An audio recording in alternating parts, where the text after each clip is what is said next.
The year is 2019, and we are here to play StarCraft 2. Welcome to the StarCraft World Championship Series. I'm Nathaniel, joined by In Control. I had a cooler line in mind to start off, but I forgot it. How are you doing, Jeff? I'm doing good, man. It's Sunday. We got some excellent matches. There's a lot of Protoss in this next group, and honestly, Nate, with the way the meta's going and how hard Protoss has been struggling, I'm really looking forward to seeing these guys rise above that. I want to see what they can do. You know what I mean? I look forward to seeing these gamers rise, and honestly, I want to see, hopefully we'll get some buffs for them to help them out in the future. I'm thinking the Warp Prism. I was thinking that charge on contact, instead of doing 8, should do 16 damage, you know? It did for a minute. Do you remember that? It did 30 in the original Was it 30? beta. It was 30 in the beta. The Zealot would charge once, because it was still guaranteed the attack. It would one-shot Marines. It'd be like a one-day thing. They're like, you know what? This feels kind of... So, before we get to not talking about the game for a while, let's introduce the tournament.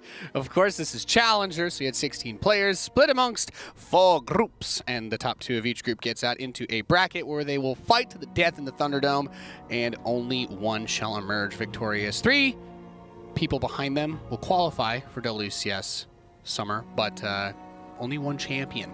We are running this, of course, not just this weekend, but the next weekend, and the weekend after that, and the weekend after that. Wow. So you'll have lots of StarCraft to watch. Of course, we're doing Europe and America every single day until, of course, 22nd will be just the European finals. And, yeah, you can read, right, Jeff?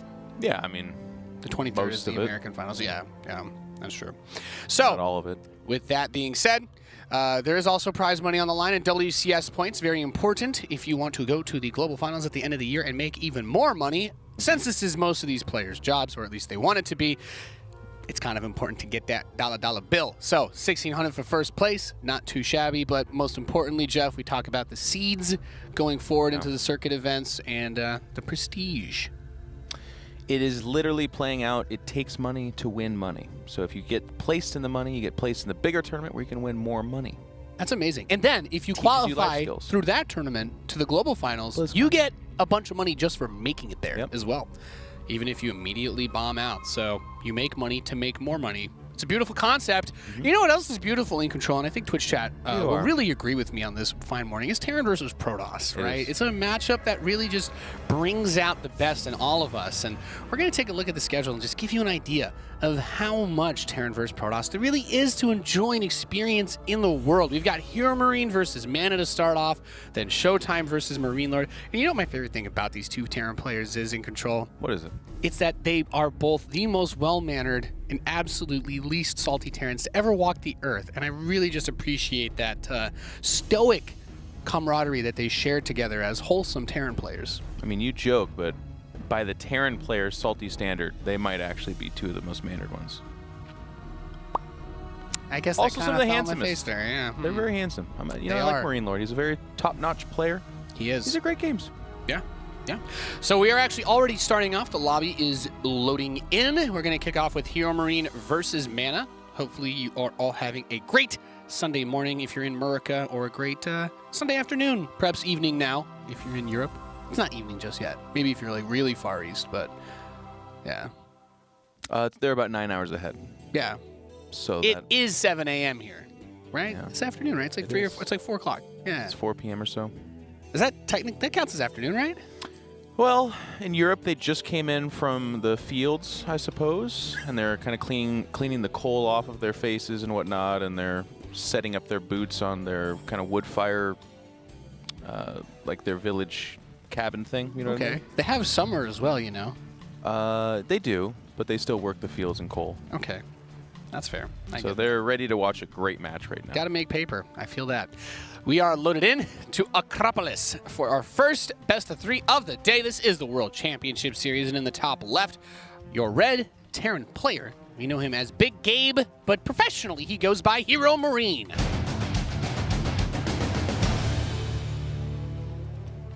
"21 years young.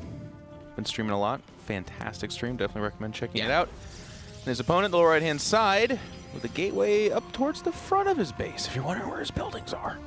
It is one of the still young but longest-standing members of the StarCraft 2 community, Liquid MaNa, from Poland. MaNa. Wait. I'm sorry, guys. I made a mistake. I thought that was liquid mana. It turns out it's Masa again, which makes it kind of weird for people. They're like, wait, didn't he take second yesterday in the group? He did. And he's Doesn't also he play Terran? He does. But guess what, guys? There's no rule against qualifying in both NA and Europe. There is. No, we're just playing with the producers. It was a graphical mistake. That's okay. MaNa. It's okay. Yeah. But it's funny. He played in Wings of Liberty. He won one of the first tournaments against the baby Terran, and that was literally what we called him. It's pretty funny. And then you're like, well, he's been playing for 10 years, so this guy's got to be 39 or something. No, he's like 27 or 26. Yeah. He's such a young guy. Yeah, it's those conversations in gaming and esports are always fun to have. Like we're approaching the 10th anniversary. We're getting there for StarCraft 2. It's gnarly. Next year, I guess, right? Yeah, I'm gonna celebrate the 10-year anniversary of StarCraft at the ripe age of 27. Oh my God. I'll be 34 years young, but you're actually I'm getting closer to my prime is what's happening. So it's good that we're hitting the 10-year because it could be some kind of weird. Do you really have, Jeff, I don't think you're capable of peaking. I don't think there is. It hasn't happened yet. I don't think there's a peak. I think it just keeps going up. No. You know what I'm saying? That's what I keep telling people. Well, okay, it is going to be an Adept coming out first. Now, the wall-in kind of serves two purposes. If you look at the beginning of that, it can limit space. There's a lot of builds right now, Nathanias, where there's a lot of Hellions running by and you don't say doing some damage. You can kind of play with the Reaper there, but that's kind of a secondary objective. Now, the Adept getting here early like this does get some pretty good intel. And that's from the gateway positioning, right? Is he's able to get there just a little bit earlier to deny that command center. Ever since there was like that slight nerf on the Adept build time, specifically to allow this SCV to finish the command center. But Protoss have adjusted by simply building their gateways a little bit further forward. And he will be able to finish the command center, but Stalker comes, gives a little tap, tap, tap root of that SCV to get that early pickoff. And like you were saying, Jeff, trying to go back across this map with the Reaper will be a little bit difficult considering that there is a wall off. Yeah. And if MaNa is aware and prepared, yeah, Reaper's not getting in, so at There's some a point... spot to jump up, but it looks like it's probably blocked off there too. Yeah, HeroMarine will have... You can block that with just the one pylon, yeah. Is it a one pylon? Yep, it is. I feel silly, because I haven't done that yet. One pylon or one depot, do the job. Okay. So it's kind of funny, and I was thinking about this yesterday, but there's a lot of things that happen in these matches that could have been worse. And I know that's kind of the understatement of the century, but what I mean is MaNa's build is designed to get that Adept across the map, and if you do a low ground CC like that, if he buys just a few more seconds of you not constructing it, the Stalker shows up. And then you lose, maybe a Marine or two, you lose an SCV or two, and things start to kind of snowball from there. It's not necessarily like you die, but it's funny because you can. So that's a little crisis averted by HeroMarine, and also a little bit of a mistake because that Adept actually does die to 2 Marines and the Reaper at the top of the ramp, whereas it probably should have been able to shade away. Yep. So again, I'm spending a lot of time talking about something that didn't happen, but it's interesting because in these matches, what could have been. Yeah, well, every small thing, usually at some point or another, when we do our post-game analysis, it's like, right. Well, maybe he could have, been able to delay this push if he had gotten that SCV and bought himself an extra 7 seconds, etc. We do see a Disruptor drop shaping up here. Yeah, this is an interesting clash of builds because he's going for the Gravitic Drive so that the Warp Prism can go very quickly with that Disruptor inside. But also, we have a Raven opening from HeroMarine, and the Raven has, with that Interference Matrix, the ability to shut down the Prism or the Disruptor. And with the Cyclone that he has, there's an opportunity to catch that Prism on the map and possibly completely shut this down. Oh my God, so close right there. Both players spot it. Or, well, not both, excuse me, but MaNa spots it. It's actually hunting the Observer, which is also a nice little function here. That's also a good grab. You should be able to get that. Of course, this Prism might be able to get some damage done at the same time, though. Oh, yeah. He's way out there, so I would think so. 4 SCVs for the first shot.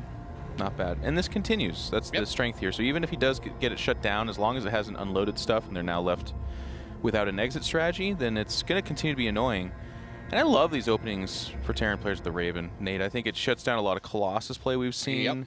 Obviously, if none of that happens, the kind of cool thing you can do is like, well, okay, then I'll get the 200 energy in the big fight. I can either Dorito cannon them, but I actually find that's the lesser of the evils. I really like the disable. Like there's just always a fight where 4 things being shut off seems good. A couple of mortals, why not?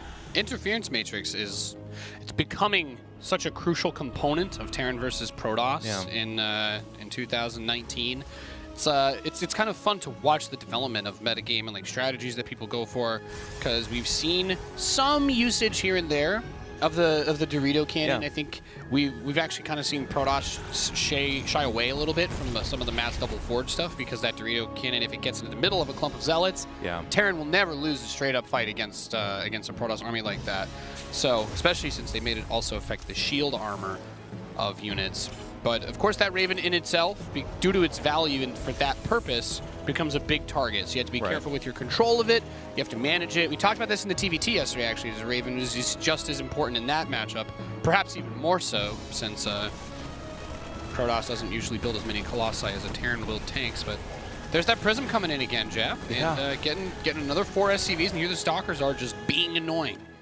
Just being annoying, like you said, and I really do like that. This force that moves out gets spotted here by the Zealot on the tower as well. It's not the scariest of things, and that's because there's a double medevac over here. Now, MaNa, typically very good at splitting his units, is going to need to be fantastic as this drop comes in the main. Probes are dislodged, and this is on top of the production. There is double pylons here, but they will be short-ordered as that goes down. But the shot. It's not too bad. Yeah, he actually avoids it. He's actually just going about his business. He stops charge. There's 2 interference matrices on the Colossi. Now the Widow Mines are going to come up, try to burrow. Of course, they do not have Drilling Claws, so it's going to be a little bit slow to the draw. I think that Raven still has enough energy to either use 1 interference matrix. Yeah, they're okay. As I say, the 1 interference matrix or the Dorito cannon. And gets the 3rd base, backs out. That was stellar start here for HeroMarine. These Marines and Marauders were mostly cleaned up, but he can just leave those there, kill some probes on the way out with his medevacs. This is just an unforced error too. Look, MaNa he helped him out a little bit. He had like 8 workers on that gas. And you also can't fire a disruptor at bio that's in your mineral line, because you will kill your own probes in control. Yeah. So kind of breaking this down here, the fact that the Colossus did not die, and in fact most of the army from MaNa did not die, is the saving grace here. Losing the 3rd's a big deal. Losing some of the probes, sure. And don't get me wrong, he's in a tough spot. He's down in supply. It's not looking super good in that regard, but he still does have this backbone of Colossus, and for right now, the only answer is that Raven. So if it gets feedback, or it kind of makes a miscue, and all of a sudden there's 3 unmitigated Colossus, going on 4, by the way, it's quite a few, with charge kicking in here in a few moments, and then Templar Archives coming in. That's strong, but we're gonna have a big drop here, going on top of that same spot. And the danger here too is the Twilight Council canceling that charge. Huge. Yeah, well, it was delayed so much, right, because of those pylons that were taken down. And now there's a bit of an anchor as this main Nexus gets sniped off. Anything that tries to like blink straight onto this or chase too hard will run into those Widow Mines. Oh my god, just tap that pylon. Yep. He actually shuts down the Raven. I love it. Oh my god. And that's just icing on the cake here. 3rd command center has landed, a couple SCVs died, but it's all good. Charge wasn't there, so those Zealots sent to harass were not very effective, and that War Prism now finds itself barely standing. And here's the thing.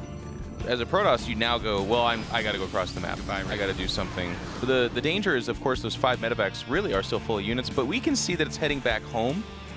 I think that's an interesting call. I guess HeroMarine here in this case would be saying, well, I did a lot of damage, so yes, I know he's coming, but if I kill that army, the game's over, versus what a lot of Terrans would say, which is, that army's coming, and I know I did a lot of damage, but I think the safer play is just to counter-drop him anyways. Straight, yeah. They can get weird, though, like a Dark Shrine, Templar Storm, all that kind of stuff. All of a sudden, the game gets out of whack. I do love seeing it, though, and it is an interesting choice for all the reasons that you mentioned, but he's got a really good medevac count, and the Viking count is getting up there a bit.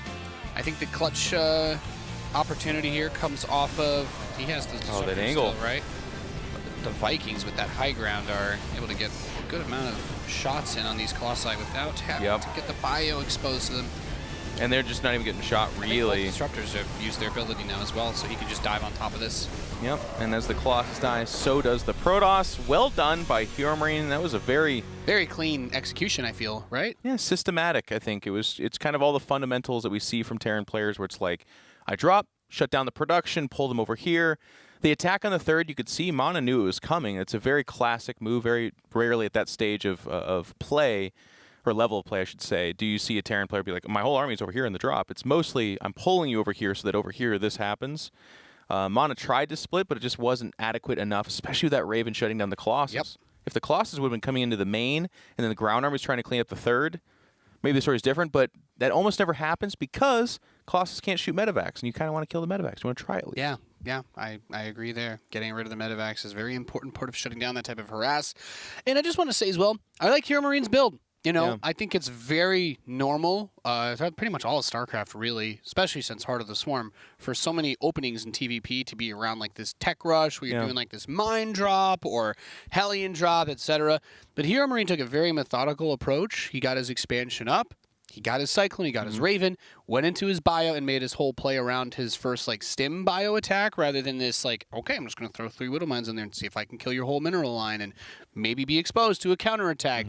But he didn't do that, and he just had a very methodical approach, really well controlled between his medevacs getting around anything that could have seen them, and also the Raven, as you pointed out, getting the interference matrix on those Colossi just made him getting that third so much easier.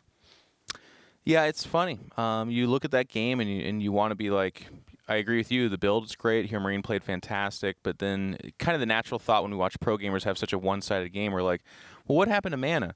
Yeah. And the kind of funny thing is, in this, that's such a standard kind of attack, the 2-prong, and then where it went from there, it's all very standard, but it's actually very difficult. Even, like, MaNa will play 10 PvTs. That kind of game can happen 2 or 3 of the times, and he is one of the absolute best. He's like a 7K MMR Protoss in the European scene that's won major tournaments. He's one of the big dogs, and he'll still have games like that where he's picked absolutely apart. So hopefully he can rally back mentally, and that's a thing that we can do as Protoss players. We can be like, you know what? Yeah, I lost that game. That happens a lot. It's kind of frustrating in a best of 3, but okay, I've got more to go. Do you think it had anything to do with the just how fast he went for the robotics bay? Like, did that maybe slow down his defensive capabilities, or? We talked a little bit about this, like you said. The Raven is a good pairing with what ended up happening, but you don't like, I can't go Robo because of the possibility of Raven. Right. You still find that pretty okay. Like the Disruptor Harass was fantastic. It was just how well and crisply executed HeroMarine's attack was, to be honest with you. Like the drop in the main got everything it needed to, pulled just enough units that over there. The Zealots paired with 2 shutdown Colossus weren't enough to defend the third. MaNa was gimped, and then after that, the big drop in the main just did way too much damage. All right, let's see if MaNa can recover here on New Repugnancy. It's one of our returning maps in the previous season. Yeah, that's great. You can see a little bit of a less clever gateway placement. That's not because MaNa the artist has been destroyed in that last game. It's just because on this map there's not as much utility to be had with that gateway. If you place it on the low ground, sure, your Adept's getting out quicker, but there's still all that surface area for a Reaper to hop in there. Yeah. He's instead kind of building this wall around his Nexus that's going to make it so a Reaper cannot run in and get behind the mineral line without... and Hellions. Yeah, without guaranteeing that it'll, be stuck there, basically. So this probe comes over here to poke. HeroMarine would like to start his command center. And as a Terran player, it's kind of frustrating because you really want to build the command center on location. And this is where every Protoss and Zerg player in the world says, but you can just float it, of course. But there's like... I really don't know how to describe this. I think it's just a part of like the Terran condition is just, I want to build it where I should be able to build it. Yeah, and then the programmers try to legitimize it by saying that it costs you like 4 or 5 seconds, stuff like that. I get it. But that's what people said for the longest time about swapping tech labs and reactors and starports. They're like, why don't you guys make Ravens? They're like, I don't want to put a tech lab on it. It's like, and then they started to, and they're like, okay, the Ravens are pretty good. The next step, the longest of all cons was the sensor towers, right? Been in the game Still forever. Never got that, yeah. And now it's a thing. Now it is a thing. We see sensor towers almost every tier game that goes long. And they're incredible. It was just like one day. It should be every matchup, though. They should be sensor towers. It's been getting there. It has been getting there. But you're right. That is the... It's like call it a long con. I call it like one of the silliest mental blasphemes I've seen in a long time. It's like...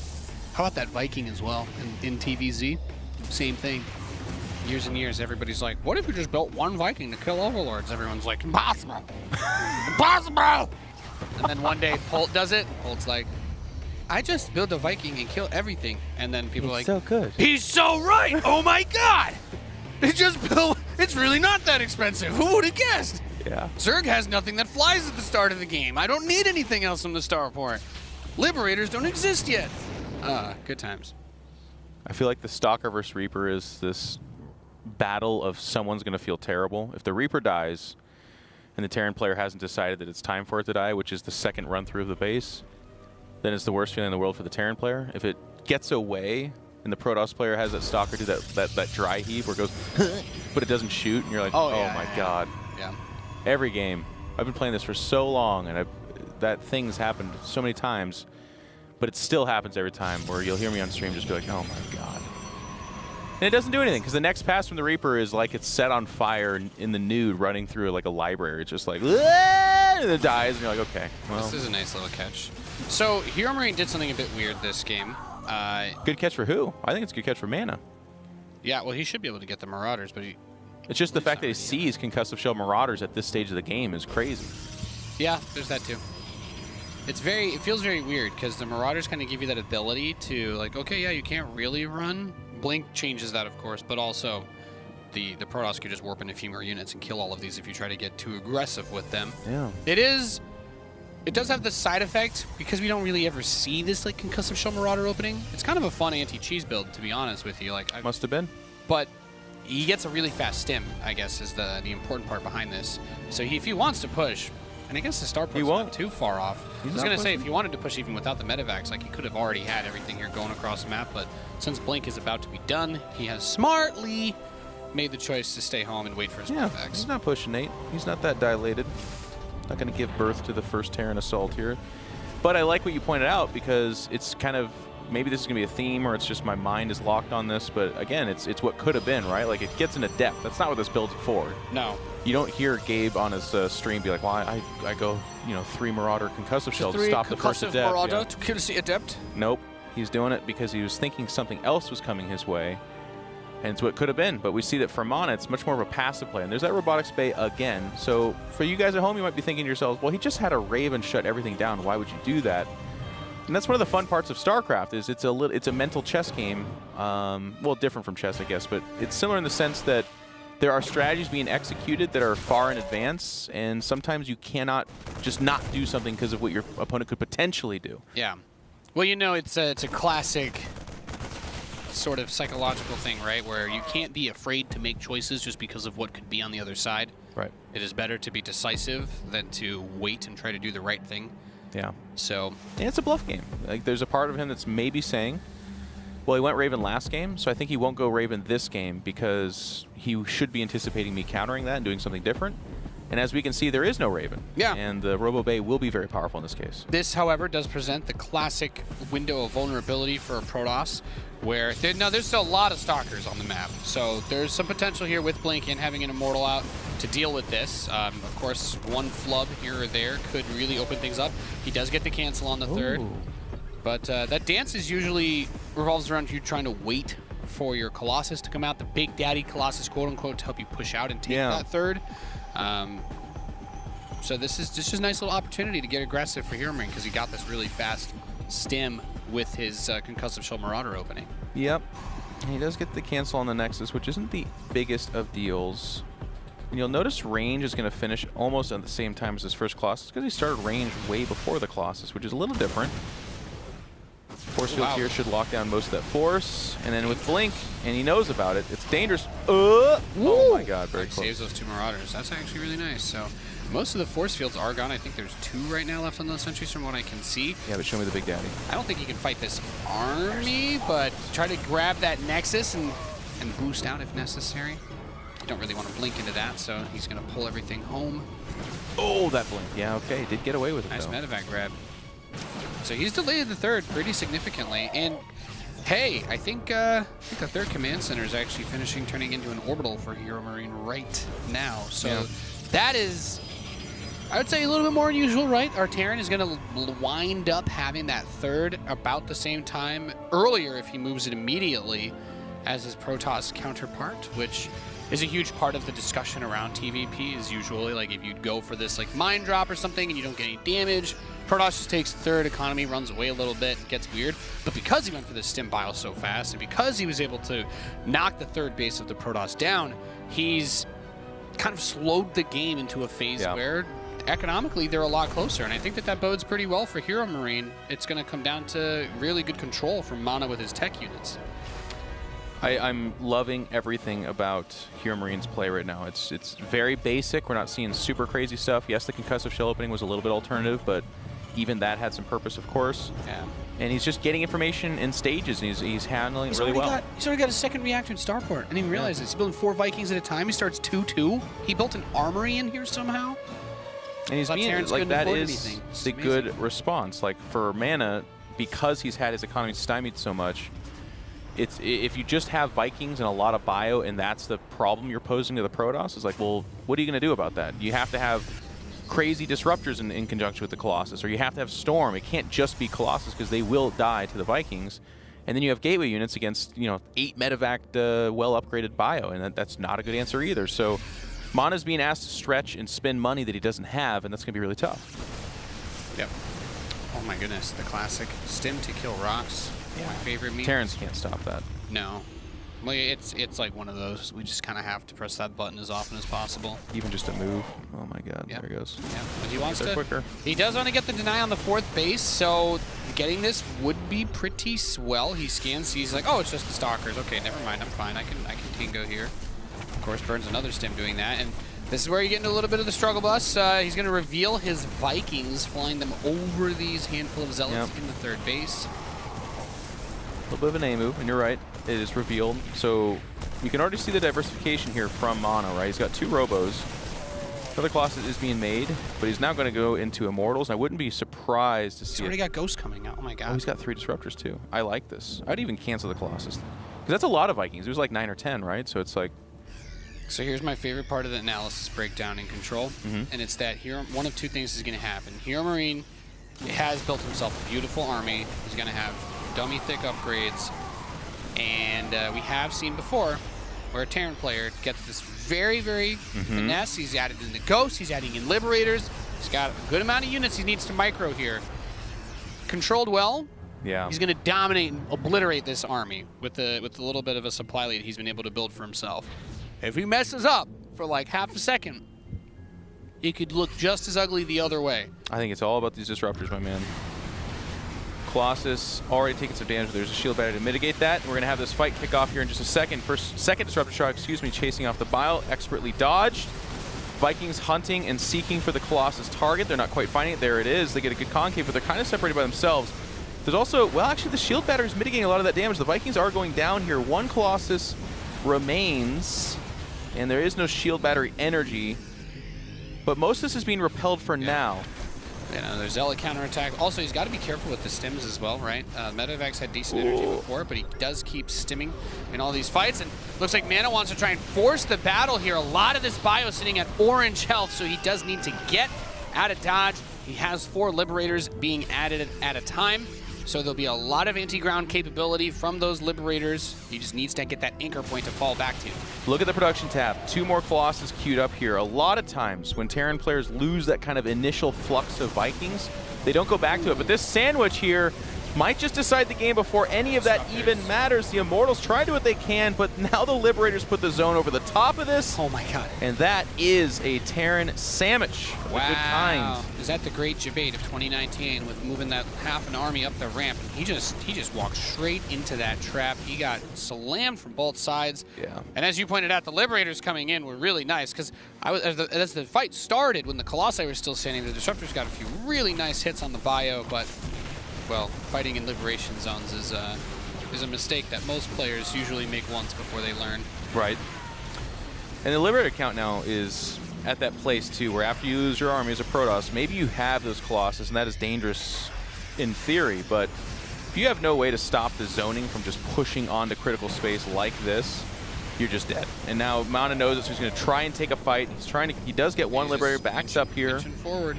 2 Colossus, not bad. It has to be 4 base Protoss. That's the only chance he has right now.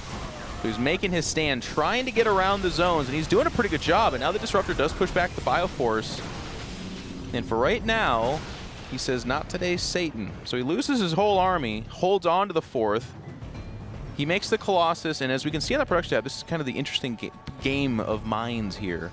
If he would have made up to like 4 or 6 Colossus, that'd be devastating, right? But he's anticipating 8 Vikings coming out at a time or whatever. And we can see, well, actually, yeah, he is going back to Vikings. Yep. No, you're spot on, right? Terran versus Protoss is a lot about the tech dance. Because if you get a lot of that powerful army, the Protoss's inclination is, well, you need the AoE, right? So the disruptors, but you really only want so many of them. They're not very A-move friendly, as it were. You got to focus a lot of attention onto them. So sometimes like Psystorm comes into play. Ooh. But because he went into Ghost before Templar Archives was even added, in fact, the Templar Archives never was added, he's just kind of got this EMP potential, but he's already been kind of discouraged from going into Psystorm. Yeah. So it really just boils down to the Colossi and the Disruptors. He's getting +2 ship weapons as well, so the Liberators will be able to two-shot the Stalkers in the next fight, most likely. Really good grab here, good God. You live by the sword and you die by it. MaNa has splintered off a bunch of Stalkers to try and be cute, and again, he plays a lot of games at a very high level. There's a lot of games where that's like an amazing move. In this case, he loses 100% of the Stalkers for like 2 Marines, and that's not good. Not good. He doesn't have a huge bank. He's not on like 19 bases, but right now, HeroMarine is slowing down a little bit. And I like how technical this army is that you pointed out. Again, perfectly microed, the juice. But as it is, I thought HeroMarine did an okay job, but not a fantastic job. And look at the army now. It's dense and ghosts, which don't really have those Templar targets like you were talking about. This is a scary fight, watching like the potential for it, because those medevacs also don't have any energy. So they've been doing a lot of healing. He's been moving around back and forth a lot, but can't really heal his forces. He spreads a contingent with no medevac support towards that top base. I was going to say he could have gotten a Nexus if he'd gone up there, but he's instead going to go towards the 3rd while his main army pushes the 4th, and right-clicking on that Nexus like he's Pult from 2016. Disruptor shot, grabs a few of the bio on the way out, and he's just going to try to run the main army away. Yeah, and like you said, without medevac support, that does mean that Bioforce will die over there. So this kind of smaller army doesn't score a victory other than to move the forces and their attention over there. But the kind of weird stage we're at is MaNa, as you can see, is not maxed, right? He's got 30 supply to go, but he's close to it. So kind of adding the finishing touches to this army, if you pick off a Nexus that's one of the longest standing ones, it's not as impactful as you'd hope for. So yeah, Nate talked about this. If he would have gone to 12 o'clock, that would have been the better target. I don't think he knows it exists. He saw a probe there, turned away from it because his army was chasing it, but maybe he didn't see that he killed the probe and he just saw his army going the wrong way. Yeah. Which is also, that's something that happens. This position's kind of hard to attack for Protoss with Colossi, by the way, because you can't really get across that gap with the Stalkers where you instantly die. But the Vikings can use that position to bully back the Colossi pretty easily. Keep your eye on the Immortal count as well, by the way. It's 4 right now with this army, but it's going up to 6. So yeah, if they get EMP'd, they're doable. But the army of HeroMarine is also very Marauder heavy, so it's like a target-rich environment for those Immortals. Now, if they're shooting Ghosts or Marines with all the medevacs that are still here, it's a really bad target, but just keep your eye on that pairing. Yeah. 5 Liberators being added at a time. He's getting advanced ballistics. That's going to be really important. Since he has +2, his Liberators are going to two-shot any of those ground gateway units, which is a huge upgrade difference. That +2 really changes it. I was doing the wool sound because HeroMarine's army just came right out in the middle after the scan. I was like, I want to fight that. But then he backs up. Zealot's dislodging that kind of 9 o'clock expansion just before the planetary finishes. Now we have a scrap on the right side of the map as well, but there are cannons and shield barriers to at least buy time here, and of course whittle down the forest. It's a nice secondary objective. And Zealot's running amok here as well, so MaNa trying to scatter him, and MaNa has gotten to max. He's actually banking here incredibly. And you can kind of feel that frustration from HeroMarine, because I feel like MaNa should have died like 6 times, right, in this series, but he still has all these Liberators. Yeah. And it does get to a point where Stalkers are not an answer for that, by the way. Yep. Well, now he has Liberator range. There's only one way to deal with ranged Liberators outside of the most disgusting Stalker micro, which usually still won't even work. Not even micro, right? It's like you get behind him. Somehow. Yeah. It has to be the Terran making a mistake more than anything. Yeah. So the answer to that, my friends, is Tempests. Yep, and he's loading up the Stargates now. And now it's MaNa being the one kind of circling back and forth, and every time HeroMarine makes a mistake here, you're seeing a pretty critical unit, get killed. How about these observers, by the way, though, Jeff? Man, he has had full vision of everything that HeroMarine's been doing pretty much all game. Has been his saving grace, too, like with these counterattacks. Runbites gets Zealots into the 3rd right now. HeroMarine's starting to crumble a little bit. MaNa's building a really nice bank. He's getting an Oracle, he's got his shield upgrade done. He's secured all of his expansions. The force getting pulled away a little bit here, though. EMP does land on a lot of the Immortals, but the Zealots do so much damage. They were having an awkward time getting around there, but it was also HeroMarine that was doing nothing to respond to this. So a lot of SVs went down. 16 died, and if he would have pulled him immediately, it would have been like 2. But the chaos of this game and the late stages of it does make for some mistakes on both sides. And as Nate pointed out, look at these observers. They're getting away with just murder. That one right there sees everything. I don't know if he's actually even gotten any of this game. Really, oh, yeah. Observers this Earlier game, he was on top of it. Yeah, because this mid-game has just been... The one by the natural and the one outside that like 4th location have seen every single thing that he's tried to do. Well, there's a move command there for a second. We're going to have the big engagement, though. He's pushing through this kind of awkward spot. You can see Immortals kind of crab walking back there. It's a little bit of a concave and a huge mistake as the Liberators do clean up the force. Good and the Bioforce pushes forward. MaNa was doing so well, but he took one fight and kind of decided that that was his time to go. That might have been a big mistake. A lot of his splash damage is gone. He's making a couple more disruptors. He's got Void Rays coming out. That might seem weird. You get the top side base so easily, too. Void Rays are interesting to me because Tempests don't actually take that long to build. Those are panic Void Rays. And he actually cancels them to make the Tempest because he agrees with you. They don't take long to build at all. Tempests actually have a pretty, I think it was almost the same build time as a Void Ray, isn't it? Basically. Yeah. He was just thinking, I need these right now. But yeah, he did the math like you and came up with the idea that, nope, we can wait. But wait no more will HeroMarine as he's pushing forward and aggressively grabbing space. Dodges most of the disruptor damage potential there. And even if MaNa is able to clean this up, and that's just an if that we don't need to entertain too much then here. We would say, not bad, but still, super bad. Super dead. Disruptors unaided, gonna die. Fleet Beacon dies. And MaNa let this one slip, man, I have to say. I mean, yes, HeroMarine earlier on is probably saying, what? This guy should have been dead 300 times earlier, and I don't disagree, but there it is. HeroMarine concludes the 2-0. Very well done. It was well done, but there's sadness. MaNa was doing so well, and then he was just like, let's fight, and it was like, it was the geography of the map that messed him up. That like pillar thing and the space here meant that he had Immortals. It gets very messy in the middle there. Yeah, it's weird because he was posturing, but with all of his tech units, right? Like the Stalkers were kind of doing a good job. He was getting a lot of damage done with his Zealot counterattacks too. But with all the bases that he had going for him in his tech, he just needed to buy time without. Yeah, you're right. No, he had all of his Immortals and Colossi just sitting outside his opponent's base, basically saying, "Jump on me, kill me." That's right, Nate. Unfortunate.